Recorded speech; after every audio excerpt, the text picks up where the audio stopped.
Good morning. It's good to be back in this pulpit and most especially syempre sa iglesyang ito. We are very thankful sa prayers ninyo sa amin, sa family, and especially din sa ating ministry doon sa Cebu at sa Ormoc. It was a combination of ministry and also a time of family together and rest from the usual routine. At nakakatuwa yung result ng ganong mga bagay.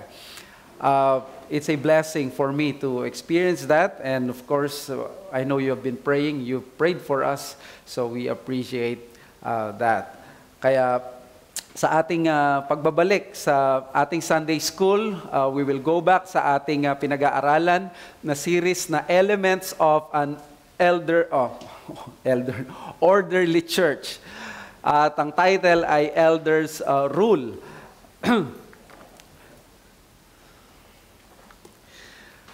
Nung kami ay nasa Cebu, isa sa in-anticipate ko sa pamamasyal namin, syempre yung ministry yung inuuna natin doon. Pero nung Monday na namasyal kami, ang pinaka-in-expect ko at talagang I was really looking forward to seeing ay ang Magellan's Cross. At marami kaming napuntahan, museum, yung Fort San Pedro at mga iba pa. But it was a different feeling pagdating doon sa Magellan's Cross. It's just a small na place doon sa harap ng City Hall ng Cebu. But when I was there was really a goosebumps at I had that kind of experience that parang I sense na it was a different experience sa pakiramdam ko, knowing the significance of that cross, yung original cross na pinlant ni Magellan doon noong 1521, naka-encase doon sa Black Cross, but nasa gitna, sa loob noon, ay nandun yung original cross. And I was almost crying because this was the first time that a cross set foot on Philippine soil. And of course, with the doctrine of the sovereignty of God, I am more inclined to be thankful na ang dumating sa atin, instead na mag-complain na Catholic, ang dumating, at least ay dala-dala nila ay cross rather than a sword, o kaya baka Islam or Muslim na tayo ngayon. Hindi ba? So in other words, ito yung very significant moment sa kasaysayan natin where 500 years ago, more than 500 years ago, we have seen yung pagdating ng katuruan ng Kristyanismo, although yun ay hindi 100% biblical na faithful sa Scripture, yet we believe na ito ay very significant sa naging direction ng ating bansa after that. We all know na si Magellan ay hindi na nakabalik sa Spain because he was killed by Lapu-Lapu. At si Lapu-Lapu ay kinikilalang first Philippine hero because he rejected yung pananakop ng mga foreigners. Marami ang mga tumanggap sa mga foreigners katulad ni Raha Humabon, pero si Lapu-Lapu ang nakasense na nagiging mabait lang ang mga ito, pero sa mga darating na panahon sasakupin nila tayo. Well, we recognize Lapu-Lapu as our first hero because he was correct in that matter. Kaya pagdating sa ganung bagay, nakita natin yung rejection sa isang hindi tama at hindi makataong paglilid sa isang bansa o pananakop ng mga foreigners. Kaya sa politics at sa kasaysayan, we saw yung mga ganong mga maling pamamahala at yung mga ganong diskarte. Sana naman tayo bilang mga Kristiyano ngayon ay ma-differentiate natin ito pagdating sa tinuturo ng Biblia. Because in the church, we do not reject yung biblical at yung tamang leadership. At sa Biblia, when we talk about elements of an orderly church, hindi natin may tatanggi na if we will err on one of these ingredients of an orderly church, chaos ang magiging result nito. I'm not teaching this to take advantage of the office na meron ako because I am an elder, but this is because part ito ng ingredients at elements ng isang orderly church. And we will call this elders rule. Magiging dalawa pa ang kasunod niyan para makumpleto na yung mga sangkap natin para sa isang orderly church. Yun yung mga deacons that serve. And then number 3, the congregations that consent. So therefore, kailangan ang mga ito. I-review natin dahil nawala ako ng 2 weeks. But actually, ano pa to sa Ormoc, wala na yatang baterya. Yeah. Hebrews 13:17. Obey them that have the rule over you and submit yourselves, for they watch for your souls as they that must give account, that they may do it with joy and not with grief, for that is unprofitable for you. So I'm using the King James Version dahil ginamit ng King James dyan yung word na rule over you, and that is exactly yung intention ng text na ito, that in Hebrews, na habang sila ay nape-persecute, magandang ni-remind sa kanila na kahit na sila nasa gitna ng persecution, all the more that they should obey those that have the rule over them. So, let us have a review. The church as the people of God, as the bride of Christ, as the temple of the Holy Spirit, was not left by God on her own to determine how to govern itself. So there are things in the scriptures where God has allowed us to operate ourselves using our own wisdom, but not in the church.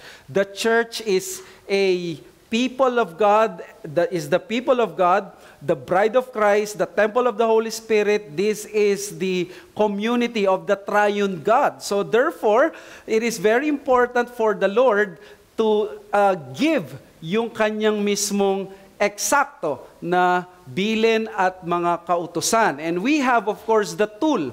The tool is the sola scriptura. We reject the Catholic teaching that the church determines what the Bible teaches. We believe otherwise. Yung contrary nun, that the scriptures are the ones which produced the church. So sola scriptura means that we rest on biblical wisdom over modern innovations. There are many kind of innovations right now, how to govern the church. Some yung corporate model ang ginagamit, some yung mga modern style ng pang-sports team. Ang tawag sa iglesia or sa mga leadership, and then coaches ang tingin sa mga pastors, because sports is already part ng ating buhay at ng ating lipunan. But the Bible explicitly identifies certain key elements pagdating sa mga bagay na ito sa church government. So therefore, church polity that is according to the Bible aims to produce not perfect congregations but orderly ones. Yan ang aim natin. We are not really looking na perfect ang gusto nating mangyari or hindi ito perfect. That is not our intention. Our intention is magkaroon ng order in the church. That's very clear sa Titus chapter 2 that there should be order, or sa Titus, sa buong book of Titus, pag tinignan nyo yung mga pastoral epistles sa 1 Timothy, Titus, halos magkapareho yan, and then sa 2 Timothy, their intention is to have an orderly church. So, let's have a review. What are these elements? We have studied already 4. Number 1, Christ is the true head of the church. So you see here, this is a protection against despotic leadership sa mga human leaders, especially pastors. No, we insist and we stand on this truth. We reject the Catholic doctrine that the Pope is the head of the church. Christ is the head of the church. No leader, no human leader, or no human institution can trump what the Bible teaches. Number 2, because Christ is the head of the church, we believe then that those people who recognize Christ as Lord, who recognize that He is their Lord, are the only ones na dapat maging subject ng rule na ito, which means that they are the only ones who will be accepted as members of the church. And we call that regenerate membership. Some call this pure membership, which means if we do not intentionally adopt or include sa membership natin ang mga false Christians or hindi mga Kristiyano, hindi pa mga Kristiyano. Number 3, autonomy of the local church. So if we have Christ as the head of the church and then the church is a regenerate church, we believe that there is no institution that is higher than the local church. May mga institution, tawag sa kanila para-church. Hindi sila pwedeng maging parang church na, but they should help yung mga churches. They can even write some position letters, but they cannot intervene in the powers inside the local church. Kaya if there is an autonomy of the local church, it is made more simpler when we say that there are only 2 offices inside the church. So very simplistic, in fact, very volatile minsan because there are only 2 offices. We do not have an archbishop to rescue us if we will have yung sigalot sa loob ng iglesia. We will have conflicts that we cannot solve. We cannot tap to a headquarters like the Iglesia ni Cristo or like the Catholic Church. That is the reason why we should take care and make sure that we are recognizing qualified deacons and elders, and we pray that there is always harmony, unity in the leadership. So against this new trend, we adopted only the pastor and deacon model because these are the 2 offices na makikita natin sa Scripture. Binati ni Paul the overseers and deacons. Laging sila. Kung may mga iba pa, for sure Paul would have greeted them, but there was none. So let us proceed dito sa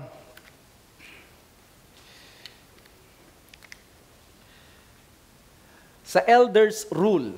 Now, as I've said, since there are only 2 offices in the church, everyone should be informed how these leaders function biblically. If we do not know how they supposed to function, magkakaproblema if the pastor thinks that because he's the pastor, he's the leader, therefore he can do anything that he wants, even when it is very clear that the scriptures are against it. There would be a problem. Also, when the deacons start to behave in a way na hindi yun ang ina-expect sa kanila ng Bible. And also the congregation. That's why we aim to have an orderly church. So what we're trying to do here is to open the Bible in the spirit of trust and goodwill, and also good intention. We want to have an orderly church. Sabi ng 1689 Baptist Confession of Faith, sa chapter 26, paragraph 8, a particular church gathered and completely organized according to the mind of Christ consists of officers and members, and the officers appointed by Christ to be chosen and set apart by the church, so called and gathered, for the peculiar administration of ordinances and execution of power or duty, which he entrusts them with or calls them to be continued to the end of the world, are bishops or elders and deacons. So hanggang daw matapos ang mundo, hanggang sa parusia, there will only be 2 resident offices in the church, the bishops or elders or the pastors and the deacons. At may binanggit dyan yung execution ng power or duty. Alam naman natin, ang tayo ay makasalanan, may remaining sins pa, maganda itong basahin, pero in actual congregational life, this is somewhat complex because of our differences, because of our situation, because of our maturity, because of our gifts. So therefore, this is something that we should be aware of, and we should approach with all humility to the aim na magkaroon tayo ng isang orderly church. Because if we fail to see this is to defeat the purpose of the office? What, again, was the purpose of the office? The purpose of the office is to have an orderly church. So if we do not, if we fail to see paano magpa-function to, there would be chaos instead of order. Kaya, di ba, just a review, having only 2 offices in the church, all the more Baptists should all the more pursue seriously and protect carefully the offices of the elders and the diaconate. I am still a young pastor, but the Lord has given me the blessing and opportunity to visit some churches and some work. And kumbaga, hindi na bago sa akin yung mga nakikita mo na mga problems sa church or yung mga conflicts, especially kapag iba yung structure. But I can tell you this, na sa mga churches minsan, there is a temptation sa mga Baptists para maiwas sila sa problemang pwedeng idulot ng napaka-volatile na 2 lang na office. Pag nag-away yan, nagka-problema, hindi nagkaintindihan yan, pwedeng magkagulo yung church. The other temptation is that they would want a Presbyterian solution or a Catholic solution. And we cannot do that. What I'm saying is that some are proposing, ba't di na natin gayahin yung may headquarters tayo sa taas? O hindi natin gayahin yung ganito na lang, it appears na parang pragmatically speaking, parang this will work. Pero hindi ganun kasi ang ating pananaw. We are Baptists and therefore we will stand doon sa teaching ng Baptist because we believe this is the Bible. And whenever we follow the scriptures, there is the mercy of God upon sa conscience natin that we are doing the right thing. So elders who are only qualified to rule then are those who are called by God, qualified by the scriptures, and recognized by the congregation by confirmation and ordination. Now, bakit ko nilagay itong point na ito?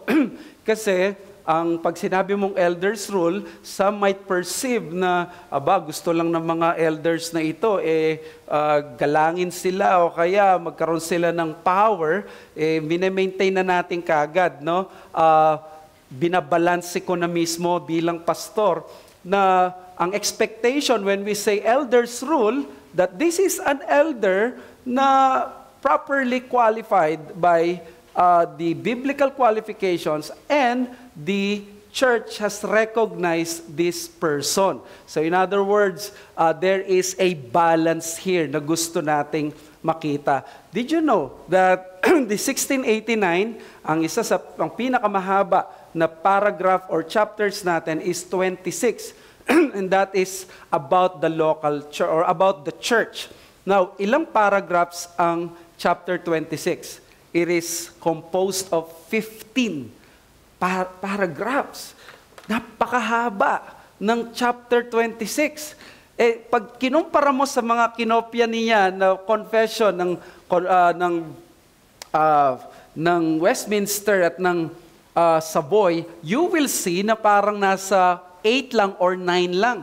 Pero bakit umabot ng may additional na 6 itong sa 1689? Well, it is because in my own observation and in my own opinion, ginawa yon ng 1689 because they know and they believe that their church polity is not like the polity of the Westminster Confession and of the Savoy Declaration. In other words, may kakaibang church polity ang mga Baptists that they need to be reminded ng mga paragraph 10, paragraph 11, 12, 13, 14, 15, paano maayos yung church natin.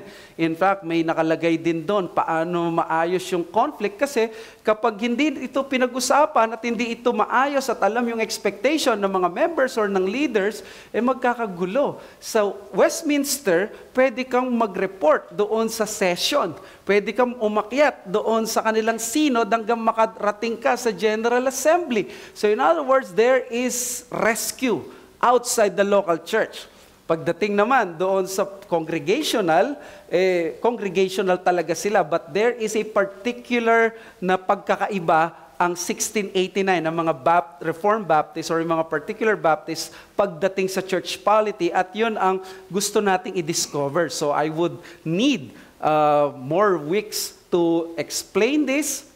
Kaya ang gagawin natin ngayon, this is for a quest for balance at yung introductory lesson natin pagdating dito sa eldership rule. So magkaroon na tayo kagad ng quick balance, no? Let us have this balancing point. This is to safeguard both the congregation and the eldership. Kasi sinabi ko kanina na ang hinihingi naman natin na eldership rule ay elders na magiging responsable kasi they were qualified, they were confirmed, and they were ordained by the church. So yun yung assumption doon.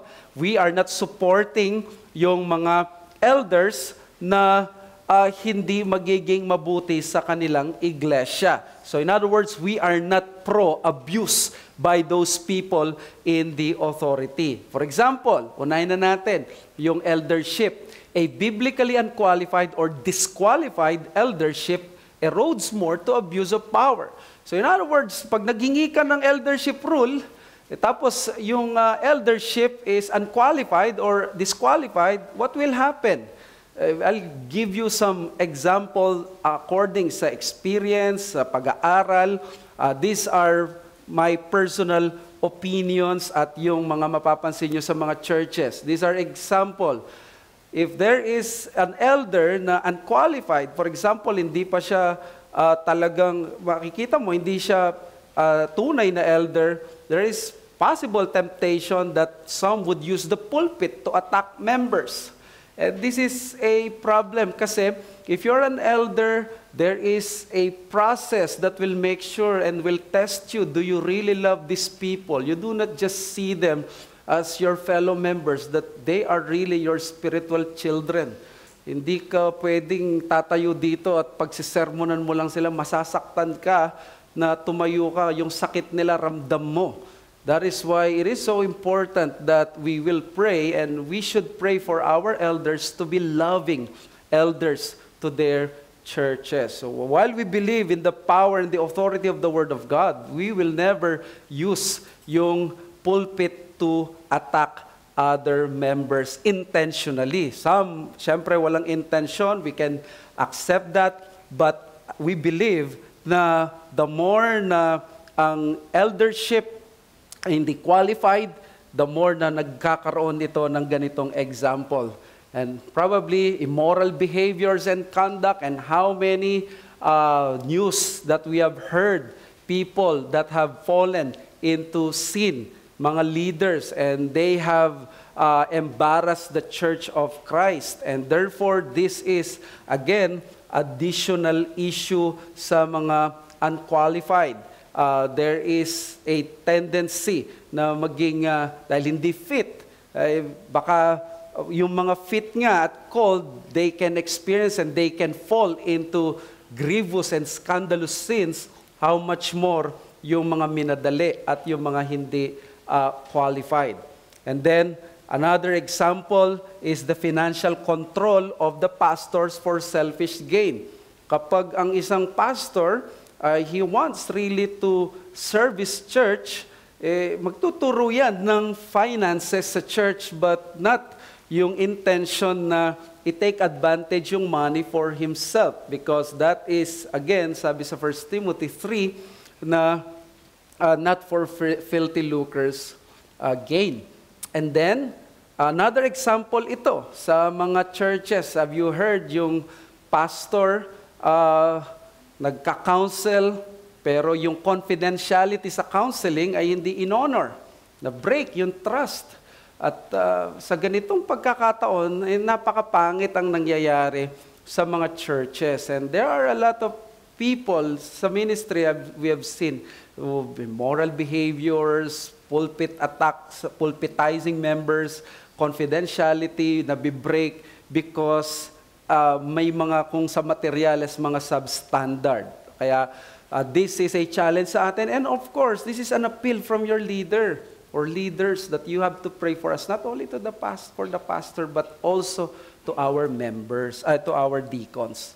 And again, in this unhealthy leadership setting, eldership rule is easily met with distrust.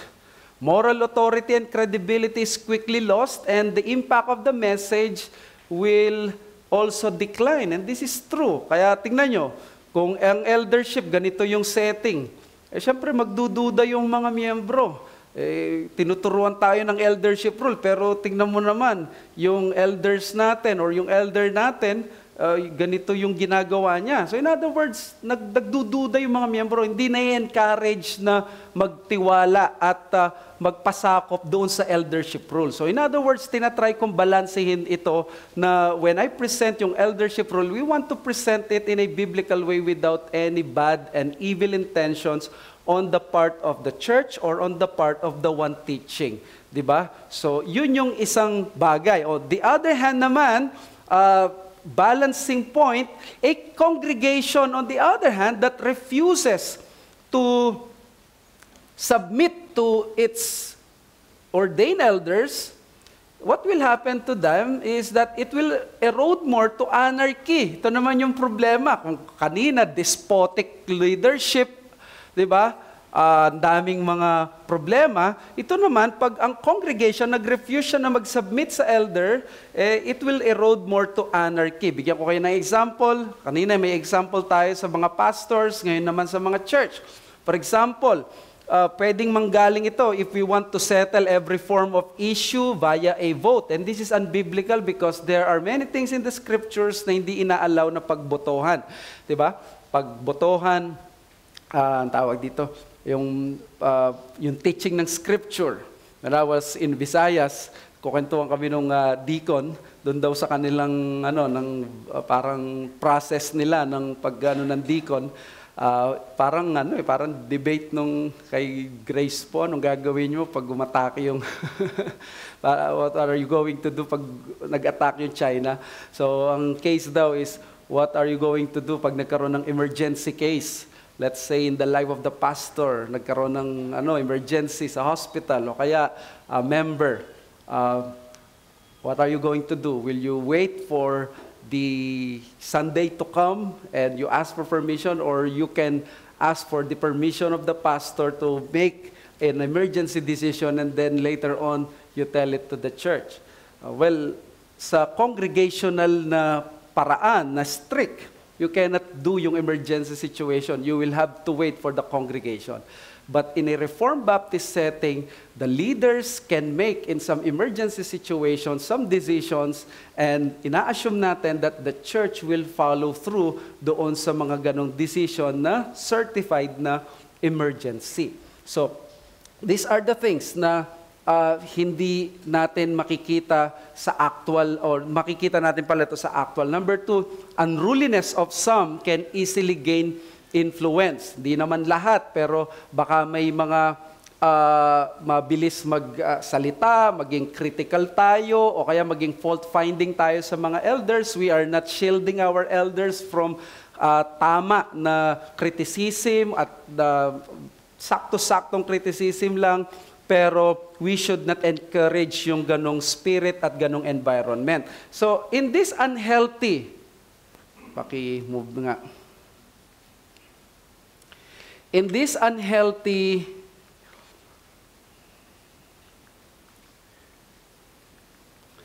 church setting, eldership rule is easily challenged, and it creates a chilling effect sa leadership, not only sa pastor but also sa mga deacons, at napaparalyze ang ministry. So again, there are two sides of the coin. Walang kasalanan lang ito ng mga miyembro matitigas ang ulo. Hindi, may mga pastors din na nagkakaroon ng temptation to abuse. At pag hindi natin ito na balanse at naggawa ito sa Biblia, magkakaproblema ang iglesia. We have all remaining sins. So dapat tanggapin natin to ng number 3 bilang pastor. Again, this is your pastor teaching you this. At kayo thank you. Pakilipat. Ayan, yung appeal ko, ayan. That is my appeal. And it is out of love and humility. Mga kapatid, members ng SABC, we are all 80 here. Let us aim to support each other in humility and trust in the wisdom of God. So in other words, hindi mo perfect yung magiging relationships natin, yung church natin, but let us aim na gagaling to sa heart that we want to help and support our leaders. If they are the leaders, let's support them. If that is the pastor, let us submit to the rulership ng pastor. That is the deacon, let's submit to the authority na binigay natin sa mga deacons. Let's trust them, yung kanilang wisdom. And then, in humility, ito yung sinabi ng Diyos eh. Kaya for the eldership, in ruling, ang gawin dapat ng elder, mahalin niya yung iglesia. So, sa mga nag-aspire, nagpipray na maging pastor, walang shortcut dito. Mamahalin mo yung iglesia. Hindi po pwede na mahal mo lang ang iglesia, mahal natin ang iglesia pag hindi tayo nasasaktan. Ang tunay na pagmamahal sa iglesia nasusubok pag sa oras na ikaw ay nasasaktan probably ng mga conflicts because these are sheep of the Lord. Binigay yan ng Diyos. Inisa-isa yan ng Panginoon. Walang parang gumamit lang ang Diyos ng tambyolo. Sa'yo na to, ramen, yung 80, bahala ka na. No, mananagot ka sa isa-isa dyan na ipinagkaloob ng Panginoon. Kaya dapat mahalin ko ang SABC. Mahalin ko ang congregation. And you know, this year, I've learned to thank God that I experience conflict because when there is problem, I am inclined more to go to the Lord. At nasusubok, how do we love the congregation? We do not want pastors that easily give up on their members. Na masaya sila, o kaya, sige, umalis ka na dito, o kaya, ayaw kita. Those are not the pastors na gusto natin.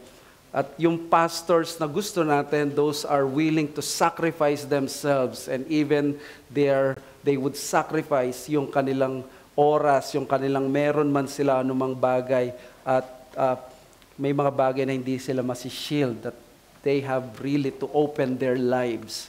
And then, as a pastor, di pwedeng eldership rule, di na ako makikinig. Pag hindi ako nakinig, by recipe ito sa disaster. O eldership rule naman pala, hindi na ako makikinig. You should learn to listen. So I'm preaching here sa aking sarili that I should learn to listen. There are times that I should stop listening sa mga wrong voices na persuaded ako na mali. But there should always be that desire to listen. At kung meron akong gustong mangyari sa church, the aim and the process is only one. Persuasion, not imposition, not dictation. May mga bagay na nasa church leadership na, nasa pastor na yung decision. At maliliit lang yon. Pero on matters na alam natin na whenever we have a new deacon or a new pastor, or yung mga bagay na ito, there should be persuasion. Any position sa church, there should be persuasion. So that is the warning or appeal sa pastor. Now, sa church, ang appeal ko naman, let us trust God's wisdom in putting the rulership not in ourselves, but upon ordained men whom He has called to pastor His church. So, hindi naman to parang ginawa lang ng mga pastors. So, nag-i-aim ako, nag-a-appeal ako sa inyo, mga kapatid, let us trust the wisdom of God. Because there was a time that I was not also a pastor and I taught even this kind of teaching. In other words, I know how to support a pastor. Sabi ni Mark Devers, the church leaders should exercise authority. While this observation may seem obvious, some dislike using words like leader or authority in the context of a local church. Perhaps they assume it implies a Diotrephes-like love to be first, or they associate it with unchrist-like boasting. Yet Paul explicitly told Timothy, if anyone sets his heart on being an overseer, he desires a noble task. He told the Romans that those who are set over others, proistamenos, should use their gifts and abilities for the church. He also exhorted Timothy to honor those who direct the affairs of the church. The writer to the Hebrews spoke about leaders All these words imply both the responsibility and initiative that should mark the action of church leaders. So, again, ang emphasis dyan is that the pastors, if you're a pastor, you should exercise authority. So, kung wala ka namang masamang intensyon, hindi mo dapat ikahiya na itinuturo ang bagay na ito. If you do not aim naman na mag-abuse. So, therefore, let us accept that there is the wisdom of God placed in this context that we should allow the leaders to exercise yung authority. Not all are like Diotrephes, na when they have authority, gagamitin nila yon para sa kanila.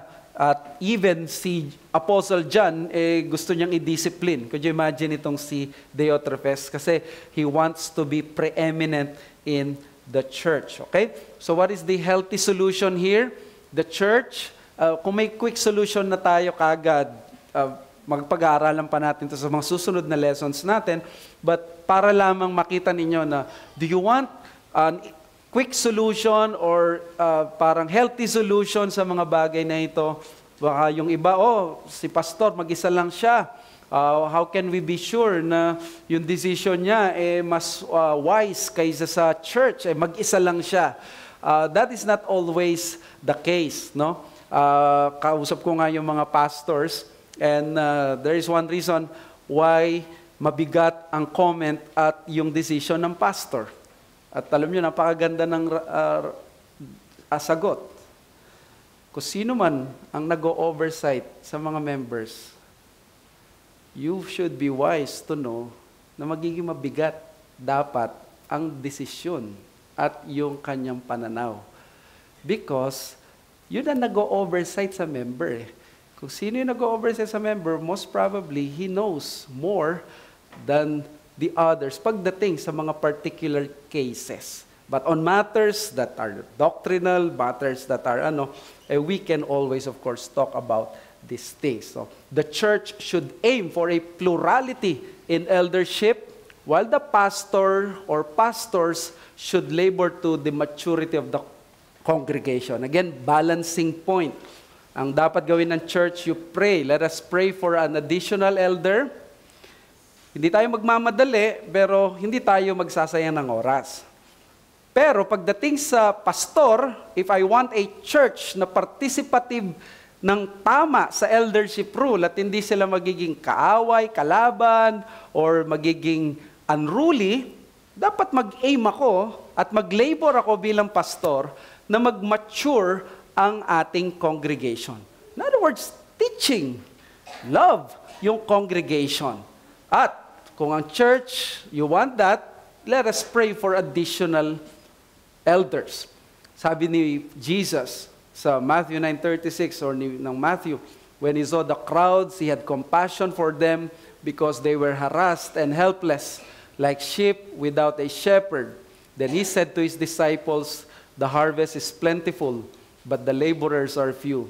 Therefore, pray earnestly to the Lord of the harvest to send out laborers into his harvest. Let's continue to pray for additional helpers.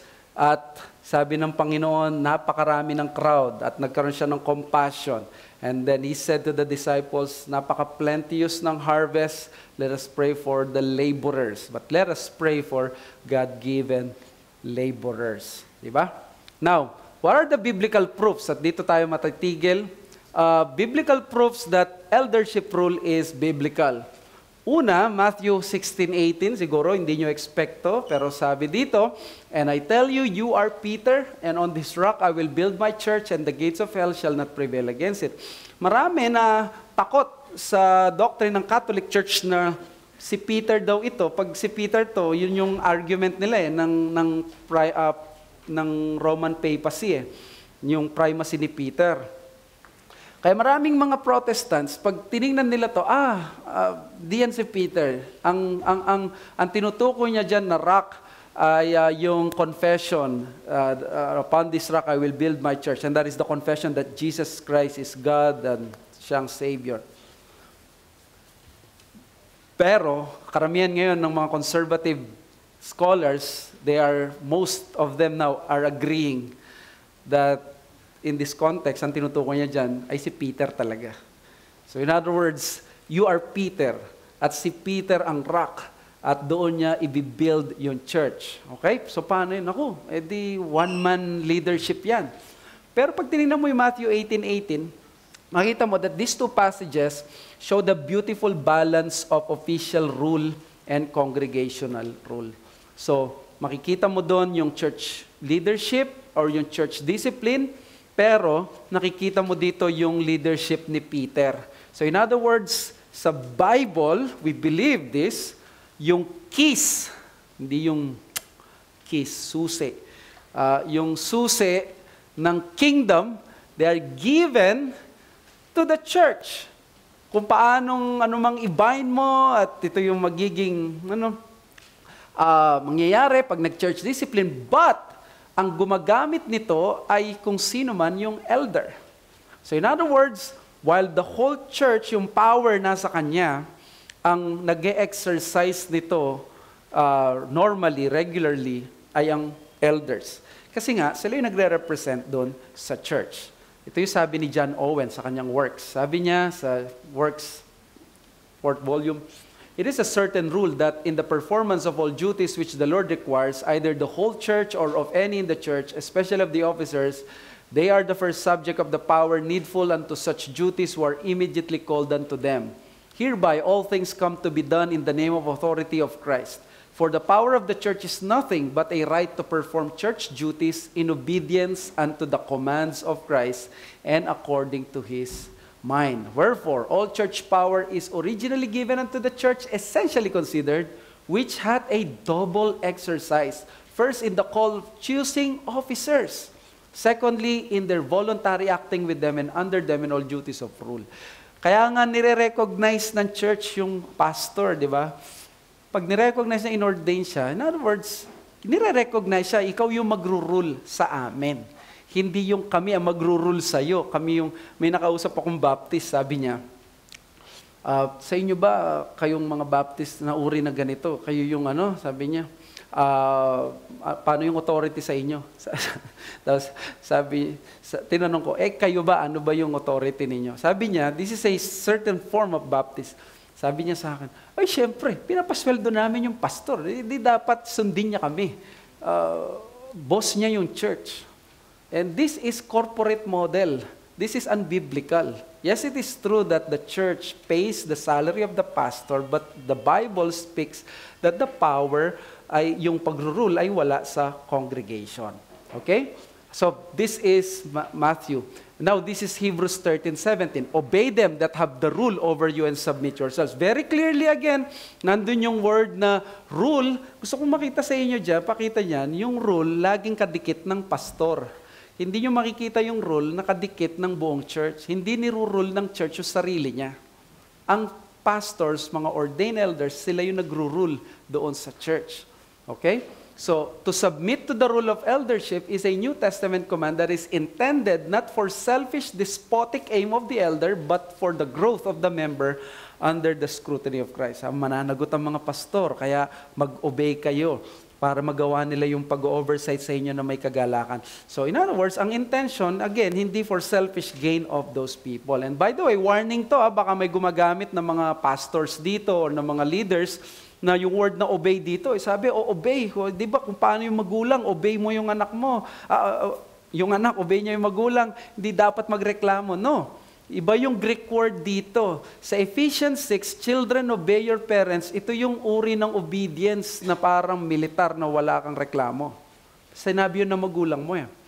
Dito sa Hebrews 13, iba yung word dito ng obey. Hindi ito obey na parang hindi ka pwedeng kumontra. Sa Hebrews 13, mag-obey ka, pero you are persuaded na ito yung dapat mong gawin. So in other words, pwedeng tanungin, ba't ko kailangan pong gawin ito? So, baga, again, we are anti-despotic rulership dito, no, while we teach this. And then, 1 Timothy 5:17, "Let the elders who rule well." Again, andun na naman yung rule, no? Very careful tayo dito, no? Kasi marami sa ating paligid yung mga churches natin. Ganito, yung mga mega churches, ang power nila nasa senior pastor, Episcopalian. Kasi nakita nila yung mga Baptist at yung mga evangelical churches noon, nagkagulo sila doon sa mga congregational. Yung congregational kasi, ang nangyari, botohan. Ang nangyari sa botohan, okay naman kung clean ang boto eh. Ang problema noon, sa actual na sitwasyon pagbotohan, ano nangyari ba sa Pilipinas pagbotohan? Vote buying. Di ba kung sino yung ma-impluwensya, politika. Kaya ang mga mega churches lumipat. Dapat maganda itong Episcopalian. Kasi nga, magiging unruly at magiging pagdemocratic ang mangyayari, paramihan na lang, magiging split lagi. Kaya napakagulo nun. So, inalisan yon ng maraming mga churches at nung nagdoon ang mega church age, nagkaroon sila ng identifiable leader na Episcopalian. Tayong mga Baptists, we reject both. Ayaw natin na meron tayong senior pastor doon sa taas na may control ng mga churches nila at satellite na dapat independent na sila. But also, we do not want na yung congregation na nagro-rule kasi talaga, recipe yun for unruly congregation. So, again, dito sa 1 Timothy 5:17, ang elders sa mga nagro-rule, they are known to be ruling. And some rule well, some probably don't.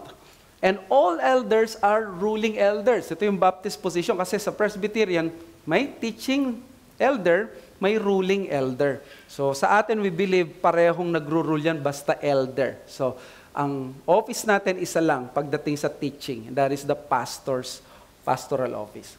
And then, 1 Timothy at Thessalonians 5:12-13, we ask you, brothers, to respect those who labor among you and are over you in the Lord and admonish you and to esteem them very highly in love because of their work. So again, over you, nandun yung authority. At sino yon? Yung mga pastors nila.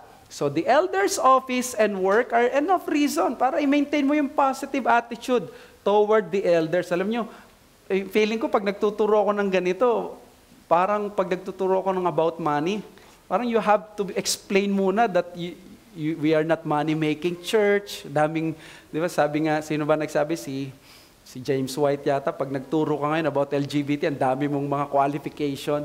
Because ang nangyayari kasi ngayon, churches are so prone to abusive leaders. Churches are so prone to business or abuse, yung pagdating sa money, irresponsible ang paggamit nila. Kaya all the more kailangan natin na i-maintain na in this anti-authority age, let us show a counterculture of healthy belief in biblical eldership. Ito yung wisdom ng Diyos. Siguro may kakilala kayo na abusive or galing kayo sa mga churches na iba yung ganitong setup, nag-a-appeal ako sa inyo na while we know na may remaining sins, even the leaders, all the more we should pray for them, and then let us not categorize them as one, na parang, ito yan. Kasi ang nangyayari dyan, pendulum effect. Galing ka sa abusive church o galing ka sa ganito. Ang tingin mo ngayon, pagpasok mo sa Reformed Baptist, ganito na. Dapat sobrang maging wary tayo. No, we do not include or ipasok yung culture natin dati sa ating iglesia dito. And of course, I am also teaching and preaching sa aking sarili because I am a man prone sa kasalanan, temptation. I am a weak person without the grace of God. So we all pray for each other and let us aim for a church that is faithful sa salita ng Diyos. Any question?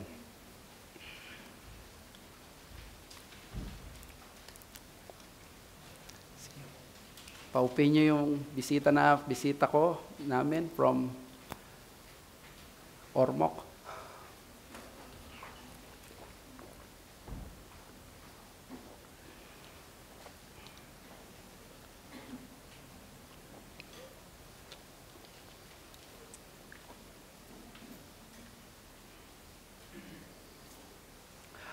Okay, some questions or thoughts on this?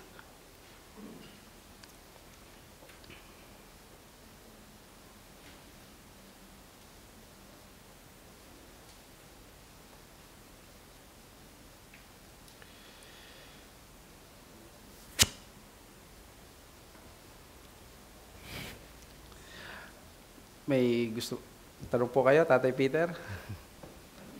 Let's pray muna pala. Father, we thank you sa aming natutunan This is a great blessing for us to be reminded of these things. We know, Lord, we have all remaining sins, and what we want is to be faithful sa inyong word, not to let any one of us mahulog sa temptation ng abuse, both on the side of the pastor or sa side din ng congregation or ng mga members. So thank you for this healthy na discussion and teaching that we can hear kung ano yung tinuturo ng scripture, lalo na kung ano yung position ng mga Reformed Baptists. Thank you, Lord. We ask this in Jesus' name. Amen.